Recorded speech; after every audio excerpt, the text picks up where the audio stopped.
How to delete search histories on Chrome. In this video, I'm going to show you how to do it. And if you find it useful, please consider leaving a like and subscribing to the channel. Now let's get started. Now the first step you need to do is to open Google Chrome.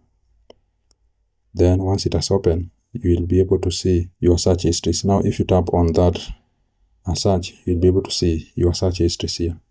So in order to delete all the search histories, first of all, you are going to go back. Then you are going to see that house icon on your top left corner. So tap on it. Then it will bring you here. So again, go to the search. And then you will see your search histories here. So what you need to do is to tap on those X beside the searches. So you will keep on tapping on those X until you delete all of your search histories. That's really it, guys. That's how you can delete all search histories on Google Chrome. I hope this was useful, and if it was, please consider leaving a like and subscribe to the channel. Thank you guys for watching, and see you in the next one.